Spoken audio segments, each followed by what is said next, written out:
Bava Metziah. We are in the last Mishnah of the fourth perek of Bava Metziah. Where are we? I think it's Daf Samach, right? Daf Samach Amud Aleph. Zoom is not working as tradition goes. And okay, we'll just continue. Let's do the Ilunishmas before we continue until Zoom decides to do Teshuvah. This Shiur is the what's the father of the two children? Rahman Litzlan is very sick. He's very badly injured. No, my wife kept Avram Noach ben Yehudis, I think. Hashem Yazoi should be well. Is he? Yeah. לי נשמע סמר נחם בן עקיבא רוץ בשלום סור בס מוישה אין יראה שבס אלחונו נדחוק רפוס אביבה בס דבוירו פנינה חי בס גאולה רוכל סך שיכול לסול. Says the Mishnah. Says the Elga Mishnah. Rabbi Yehuda Omer. Rabbi Yehuda says לא יחלק חנווני קלויס וגויזין לתינוקס. A חנווני, a shopkeeper, is not allowed to give for free kloyos vegoizin, all kinds of sweets, like kloyos, the wheat that's puffed. No, not cracked. Roasted wheat. Roasted wheat. Roasted wheat was like a sweet back then. Egoizim and the nuts. Don't give it to the children that come to your store. You make them come to you, and that's an unfair advantage. Rabbi Yehuda sees that, and soon we'll explain why. That's not called fair competition. If you sell shoes and boots and socks, let's say, and you bring the children, you give the children sweets, and the children who are sent by the father to go to buy shoes, let's say, they'll go to your shop, not to the other shop, just because you have sweets and you don't really have any better schoira. You're not really better in any way. You just attract them through the back door, so to speak, through left field. That is considered unfair competition, according to Rabbi Yehuda. The Chachamim matirin. Chachamim allow that. Why? Soon the Gemara will explain why. Chachamim said that as fair competition. Mivtza, Chachamim matirin. One of the. I just saw it again. One of the differences between a person who knows how to learn and the person who's not yet there is the person who knows how to learn always looks at two sides. You see Machlokes Tanoim, and you see. Let's try and think. This is a giant talking and another giant talking. So they both must have very, very, very good reasons to say what they say. After much thought, then halacha sides with one of them, and we can also side with one of them. Let's continue. Another interesting point that Rabbi Yehuda says: do not underprice. I don't know the fancy word in English. Don't offer a price lower than everybody else. Cut the market, it's called. Don't undercut. Don't undercut. Don't offer prices that are cheaper than everybody else, because that's not fair. You're offering a much cheaper price for your product. You can allow yourself to do that, and then you're causing others to lose because everybody comes to you, says Rabbi Yehuda. The Chachamim say, Zachor Latoiv. Chachamim say, the one who does that, Zachor Latoiv, very good. It's good that he undercuts because everybody else will do the same. Here too, there's much more depth to talk about. I officially don't accept questions in the Mishnah until the end of the Mishnah. We're in a very interesting country now, till the end of the Mishnah. Chachamim says, it's very good if you cut the prices, because everybody else will all hopefully follow suit, and that's Zachor Latoiv. He's good. Gam Charvoina Zachor Latoiv. He will be remembered for the good, because he's helping Yidden buying things for cheap. This can also be discussed. Continues the Mishnah, other unfair or yes fair advantages. Lo yovu es a grisin divrei abashol. Abashol says when you sell grisin is like type of lentils. Grisin are my wife puts in grisin are the wheat barley. No, pearl barley, like a barley kind of barley. The grisin, do not select them and don't peel them. Don't sell peeled grisin. Why not? Because you sell the peeled grisim, which in Western society we're very used to having ready-made products. You told me in America you even have the water for Pesach, the salt water ready. You have the 10 crumbs you have ready for so everything is ready. But really, he says it's not fair because you charge much more. In other words, just because you peeled it, you charge much more than the real difference between peeled and unpeeled, says Tanakama. The Chachamim allowed that too. So all these questionable ways to compete with the other business is the other one Tana does not allow and Chachamim allow, and soon everything will be explained in the Gemara. Umoidim Chachamim do agree that one thing is really unfair Shelo yavur me'al pi megoyro.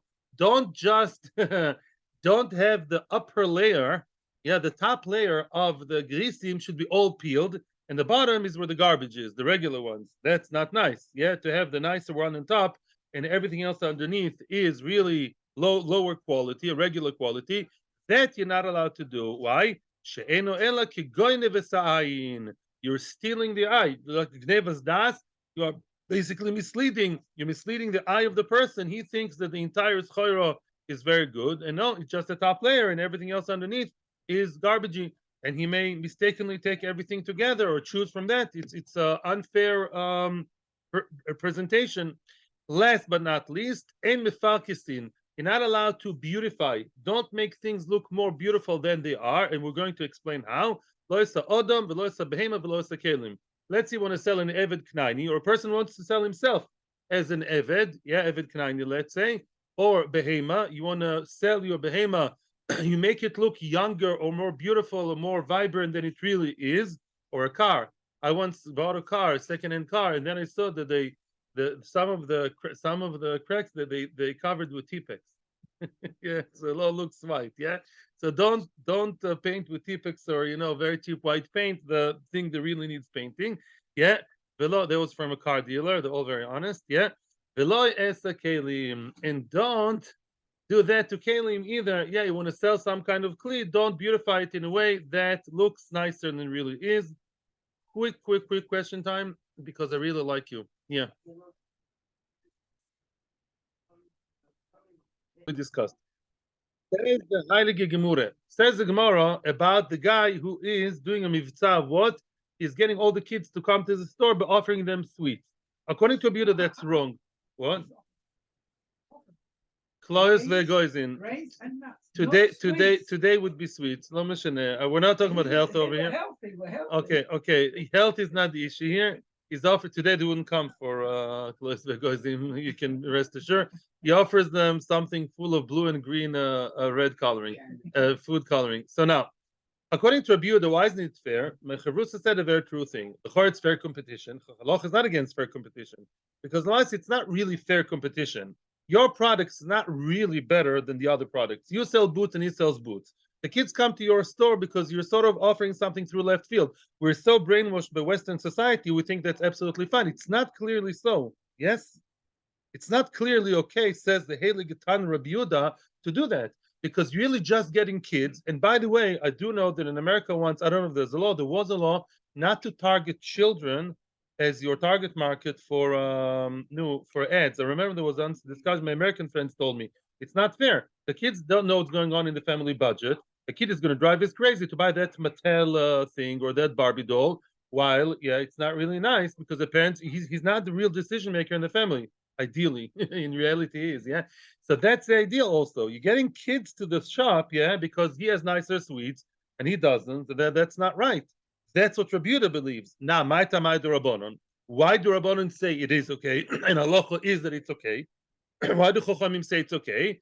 They say free market, capitalism, the Omer the one who gives out the free nuts and the sweets, Anomath lignam guzi.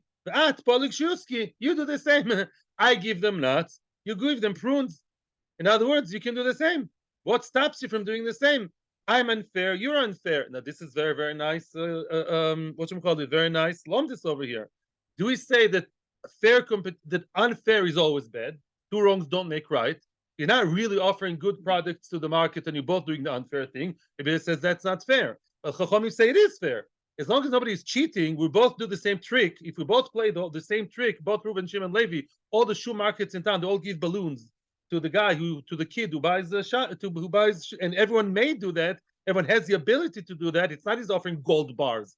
In mainland, that's okay. Better? Now we understand the tutz dodim, like lamdonim, not like balabatim. Not exactly. Oh, Rabbi says, what do you mean? The whole of Gnevas Dats is a shkotik. It's not outright lying. Is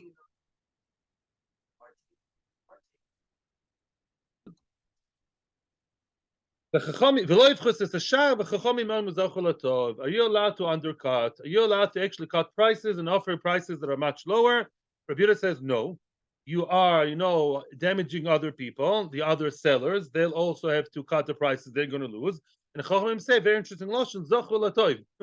Zochel Latov. My time Adorabonon. Why is the person who lowers the prices and cuts up the market? Why is he Zochel Latov? Charvoin Zochel Latov. Purim. My time Adorabonon. Why do they say that? Yishum de Kamar Vach Letar. He's actually Marviach. Very good. He's Marviach. He's causing profit and gain to the shar, to the going rate, which means other Yidolach will gain. Other Jewish people will gain because true, the other sellers will lose. What do you mean they lose? We're not talking here, as you correctly said, about below profit. They'll have a lesser margin of profit, the other sellers. They'll have to be forced and sell for cheaper. And then the gain, who's going to gain? The customer. Shenemer and the Heilige Pasuk, customer is always right. That's what Chachamim say. Asan Shulchan Aruch, two exceptions to the rule. At not Shulchan Aruch, Chasot in Pischei Tshuva, one of the famous Noise Kelim, the commentaries of Shulchan Aruch says like this: when you have when it comes to Goyim, Yidden, as we always know from the stories about Eastern Europe, the Yidden were always the barkeepers, right? The innkeepers, yeah. So now, what happens if Shimele, the innkeeper, all of a sudden cuts prices much lower than Reuven, Levi, and Yehuda, and the Goyim come to him? So now what's going to happen? Here we say it's not allowed. Why isn't it allowed? For two reasons. Reason number one, only when the customers are Jewish, we want the Jews to be Marviach. We have no Indian that Pavel and Ivan and Igor, that they're going to gain and the other Yidden would lose. We don't want Shloimeh and Moshe and all the other innkeepers to lose because Reuven decided to lower the price. And who will gain? The Polish Shikorin. Yeah, what's the word? Secondly, sometimes you may, and that I assumed you guys would ask the question, sometimes in today's market, you have a big company, they can allow themselves to offer much lower prices, but a small makolet can't offer that low price. That's how small businesses are suffering. So in other words, you can only cut your prices if the other businesses can also cut prices and still survive. But if you can cut the prices and they can't, they have no ability to lower their prices, the other businesses. So then you're gaining and they are going to lose. Either everyone will come to you and not to them, or they will lower the price also, but they can't really lower it and still survive. And in their case, in the case of the Shulchan Aruch, of the Pischei Tshuva, the case was there was a law. There was a government law that you can't lower the price too much, which is a law in France. I was told, maybe in other countries as well. 1 second. And therefore, that's the idea. If the other businesses may lower the prices and still survive, good. But if the other businesses can't, because the law in Poland or in Ukraine doesn't allow you to do that, which was the story back then, only him they allowed him. Maybe he was well connected with the Poritz, like in all the stories. You Shimele, the innkeeper, you can allow yourself to lower it. But you're not encouraging an entire good, healthy change in the market. No, that's not happening. In that case, it doesn't apply. And then you're not allowed to lower your price, halacha. When do we see that? How do we see it in the words of the Chachomim? Did you ever see Chachomim when the Mishnah saying Zochor Latoiv? We're not learning here Musar, we're learning halacha. Why is it saying Zochor Latoiv? That's the word. That's the word, says the Pischei Tshuva. Chachomim wanted to tell you, only if you Zochor Latoiv, only if you're doing something good for the Yidden, which really will be successful for them and good and beneficial for them, Zochor Latoiv, then you're allowed to lower your price. But if you'll be not Zochor Latoiv, if all other Yidden would curse you because no other Yid would gain from that, neither customers nor sellers, yeah, then you're not Zochor Latov, and then you're not allowed to cut your prices. And that's really a big question. I know that because I'm online, I won't say, but in a very big city in America, I was recently told by a friend who lives in that big city, there's a big balagan, there were stores, and there's a big store that came from a different country, and they really lowered the prices, and they caused a lot of loss to other shops over there. Bekitzer, lo pashut, and all Haredi Jews, of course. So the kids are these things happen. So it's not supposed to. You can't always cut market. You may do that if it's really feasible and good for the other Jewish customers. Question time. I'm being very nice today. There is a flood. Oh no. How does playing into how does coming into the equation here? The that's not over here. Oino means where we decide that there is a price in the market, yeah, and all of a sudden the seller is being underpriced without his knowledge. That's underpricing. Underpricing is I am a very astute guy. and the guy who sells the item happens to be not very knowledgeable, and I lie to him, or maybe I make a mistake, and I offer a price less than the market without him knowing. That's not the case over here. Over here, the guy in the Mishnah is a declared, overt, low price guy. He says, I offer lower price than everybody else. Yeah, never knowingly undersold, right? It says it in the bag of this British shop. Yeah, I undersell everybody else. Proudly so. He goes to the parade of all the people who cut the market. He's a lechatchila. Yeah, and therefore that's a story over here. Is he allowed to? Not allowed to do that.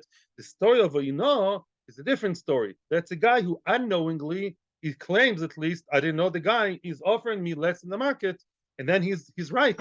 Then the buyer has to compensate him. That's a difference. Here it's declared. Here it's lechatchila. Weiter. Let's continue.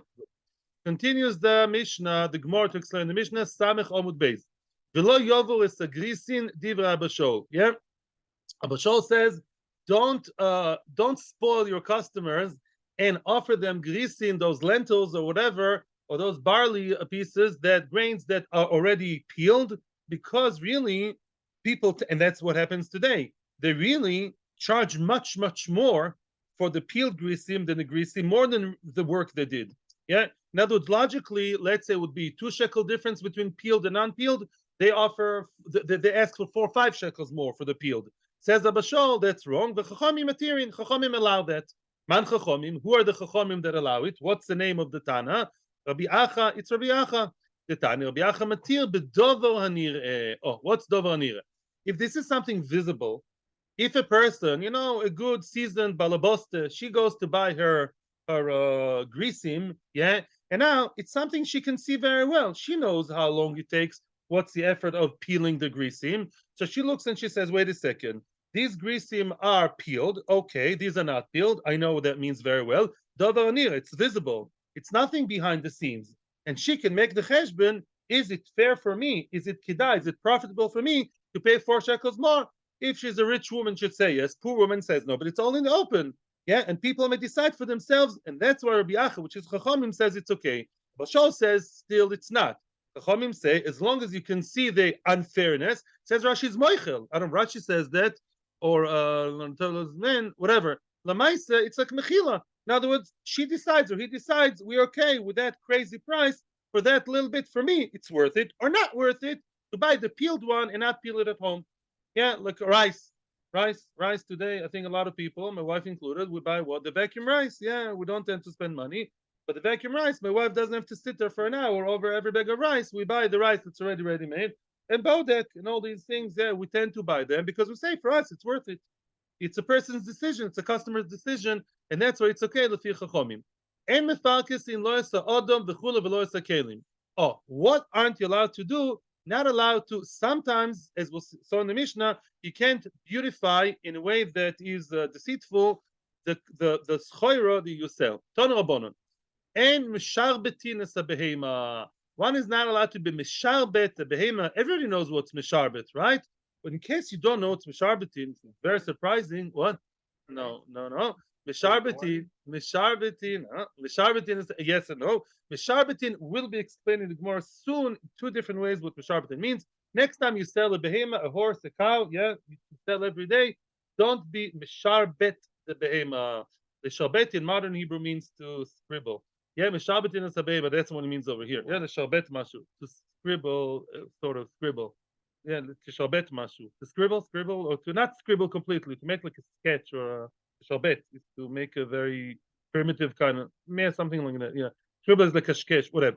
Ve'en noifchin bekravayim soon. Ve'en noifchin bekravayim. What's noifchin bekravayim? You want to sell kishkes. You want to sell the behemoth's kravayim, the innards, and you blow them up. Noifchin bekravayim. You basically blow them. You inflate them so they should look bigger than they are. They're not really that big. They should look big and impressive, like people do with the muscles, yeah. So don't do that because that's a lie. The kravayim are really small, and you make them look bigger than they really are. Then shorenes abasol b'mayim. You're about to sell meat, flesh. Don't soak the meat in water. That makes it look bigger. That's like they do today. They add water to the meat. It looks bigger. Don't do that. That's not allowed. 1 second. My ein sharbetin. What does it mean? don't be misharbet the behema. Hachatergemu in Bavel, they explain it, Maya de Chizra Zeiri. Yeah, which means, the Maya de Chizra, sorry, Maya de Chizra. Maya de Chizra means, don't, Maya de Chizra, don't let it drink the behema when it's alive. Don't let it drink water that is water of seoirim, special water of the barley, and that causes its hair to stand. Okay, watch the scary movie, yeah? In other words, when the hair of the behema stands nice and upright, yeah, if the behema looks, nicer and healthier and younger, with the hair standing, the mane or the hair, whatever it has, the hair is like standing up, it looks like all, fancy and young, and just because it happened to drink, and when it comes home, again, the hair is going to fall. So that's an unfair way of misrepresenting, of showing as if the behema is younger, nice, than it really is. Zeiri, Omar of Kahana, Zir and Be'ef of Rav Kahana, who lived in Eretz Yisrael, he said, Mazkafta. Mazkafta once, you mamish, you scrub it very well, you clean the behema very well, but you're allowed to clean the behema before you sell it. You clean it in such a way that makes its hair stand. Very shiny, very new. It looks shinier and newer, and the hair stands nice, like with a gel. Don't put hair gel, on your behema before you sell it to the horse dealer, because that's not fair. Your behema is nicht as it's an old 15 years old horse. You make the hair stand either way, this way or that way. If that's mishalbetin, that's not allowed. Yes.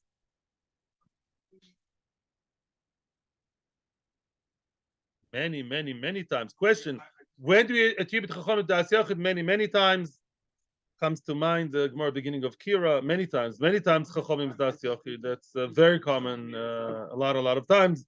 Sadly, I don't remember, but many times. It's not a one-off. Yeah. Weiter. Shmuel. Now we're going to see cases in which you are allowed to adorn and beautify the schoira that you sell. Shmuel shar lemirma tumi lesarbela. Shmuel allowed to add, tumi are basically like fringes.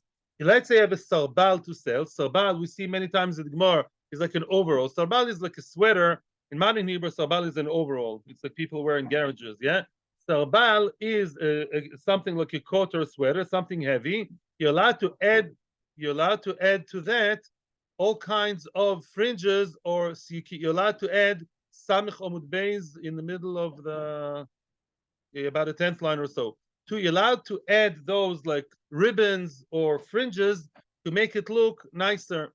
Rav Yehuda, shar lekiskusi kami. Rav Yehuda allows to, the kramim are like colorful clothes. It's mentioned in Sukkah and in Shabbos, things that you put in your Sukkah.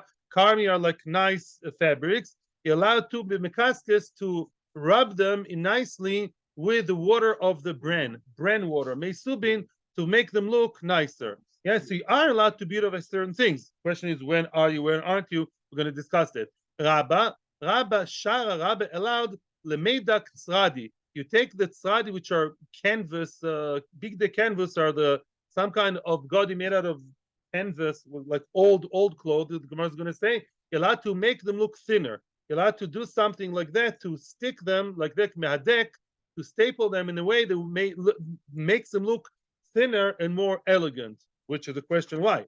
Rove shar letzlumi giri letzalem. Rove allows you, letzalem does mean to take photos. Maybe Rove also allows to take photos. I don't know.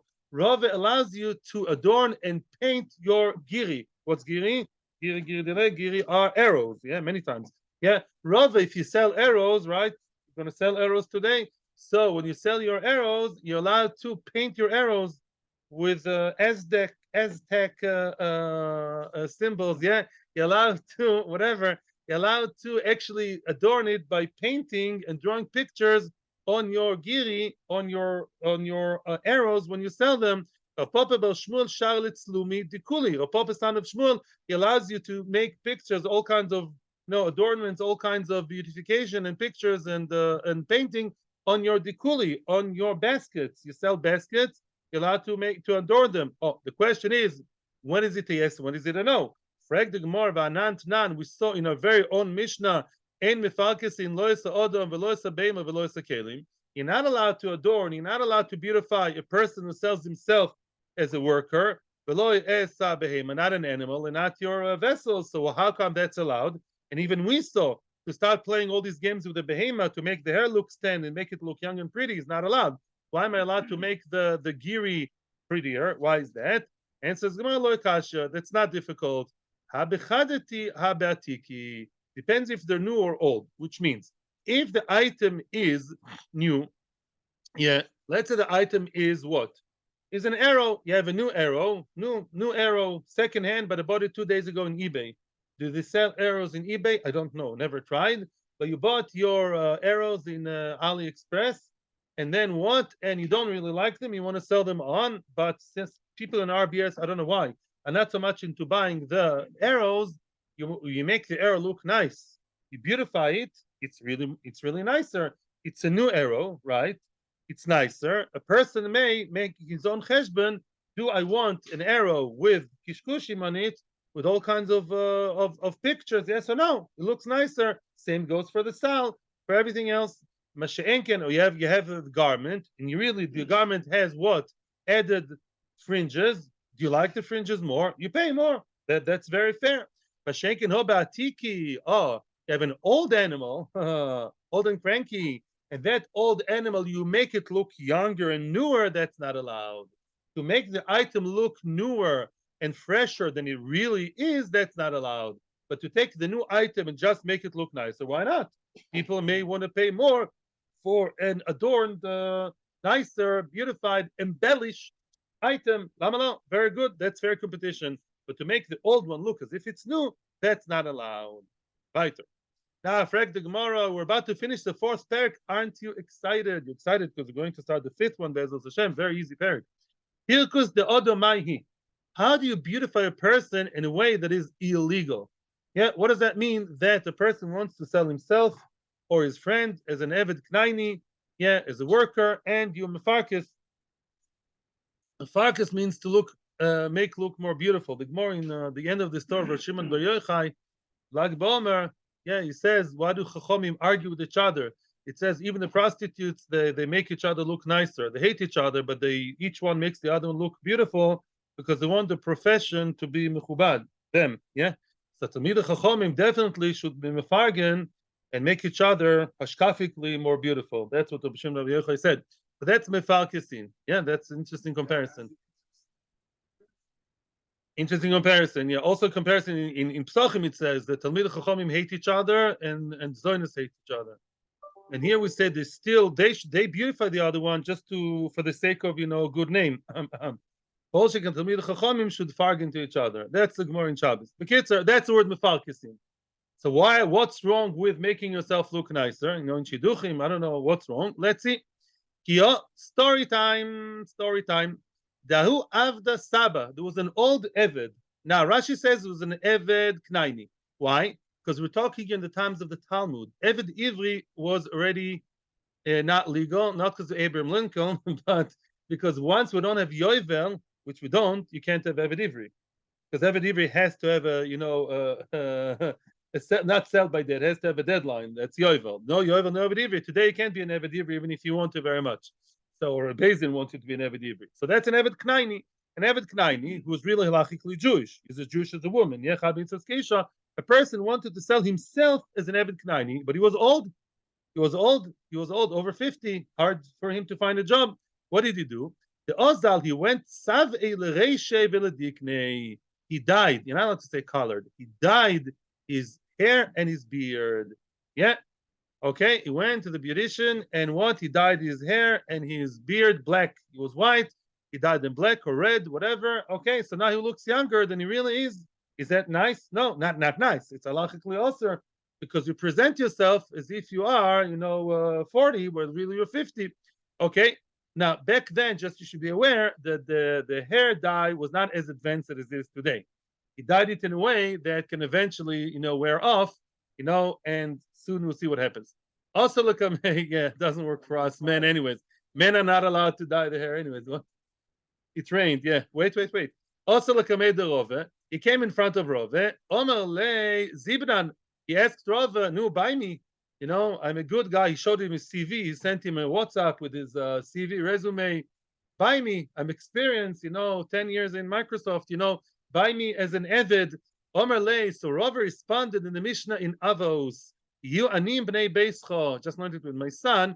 When the Mishnah says anim should be your bnei bais, in other words, the poor people of Israel should be your bnei bais, should be your always hosted by you, should be a part of your family. It doesn't just mean you host them. It means it's better to hire a poor Jewish person than a non-Jewish person.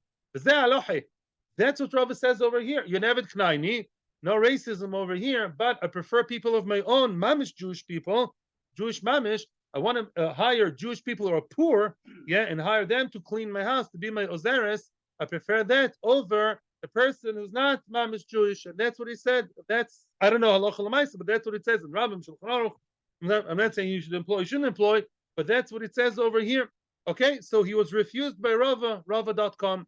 Also, Lakamedo Papa, you see, we're about to finish the perek, right? And then we'll hear the questions. Also, Lakamedo Papa Shmuel. So he tried his luck with another Amora. Papa Shmuel, Zabne, lucky man. Papa Shmuel wasn't so particular about hiring Jewish over non-Jewish. He did hire that person. Okay, very nice. And he started working for him until one day. Let's stop here. Yomi Echad, one day, Omer Lei. Now, Rav Papa Shmuel asked his Eved, he asked his slave, Ashki and Maya, no, give me water, bring me water to drink, Tashkiati, quench my thirst with water. Ozal, he went. I don't know if the water spilled, I don't know what happened, but something happened. And what? All of a sudden, the dye went off, wore off, and they saw the water. He has white beard and white hair. Ay, ay, ay. Omer Lei. Now, the Eved actually took advantage of that. The Eved, the article says he did it on purpose. He himself did it, or I think it happened by itself. Ozal. And then he told him, the servant told the master, Chazi, look, the ano koshish me'avuch. I'm even older than your father. How do you dare? He rebelled. He lived in Alabama 200 years ago. He all of a sudden, what did he do? He said, you're telling me to drink, to give you water? I could be your father's father. I'm older than your father. I'm an old man. Says the Maharsha. The Gemara says, the Rabbi Yochanan in Brochus, I think, says that halacha l'maisa, even the old people of the goyim, you have to respect kama harpet ki avri, something like that. The old goyim, they've seen a thing or two in their lives. They have experience. Tim McKenzie's grandfather, of course you know him. He's a very old man. Yeah, he hunted a lot of deer. He did a lot of things in his life. So he has experience, and that's why halachically you're supposed to show some respect to goyish, not as much as for Jews, to goyish old people. Also, there is respect to be given. And in the Rambam, and therefore the Eved is saying whether I'm Jewish or not Jewish. You're asking me. All of a sudden, it's an awkward situation. Tarya nafshe. So now Rav Papa bar Shmuel said about himself, Sadik mitzora nechlatz ubo acher tachtav. The real version is Yova Rosha Tachtav, which means that Tzaddik was saved from trouble. Who's the Tzaddik? Rava, who's particular to employ Jewish people and not the Eved Knaini. He was saved from trouble. And unfortunately, I fell into the trap instead of him. And now I'm employing a person who I thought was, young and vibrant and maybe cheaper. And at the end of the day, I'm stuck with somebody, which feels very awkward and wrong to ask an old person do the work for me. And therefore, it really is better to, avodah yudit bilva, not to mention all the security issues and safety issues we have with our cousins. That's besides the point. But this is pro-Jewish labor. And obviously the Eved, whichever religion he was wrong for misrepresenting situation and dyeing himself black, while really he was white. Hadon al Chazav. Party time. Yitzchak is going to bring us tomorrow some cakes. Yeah. Okay, question time before we start the easy perek.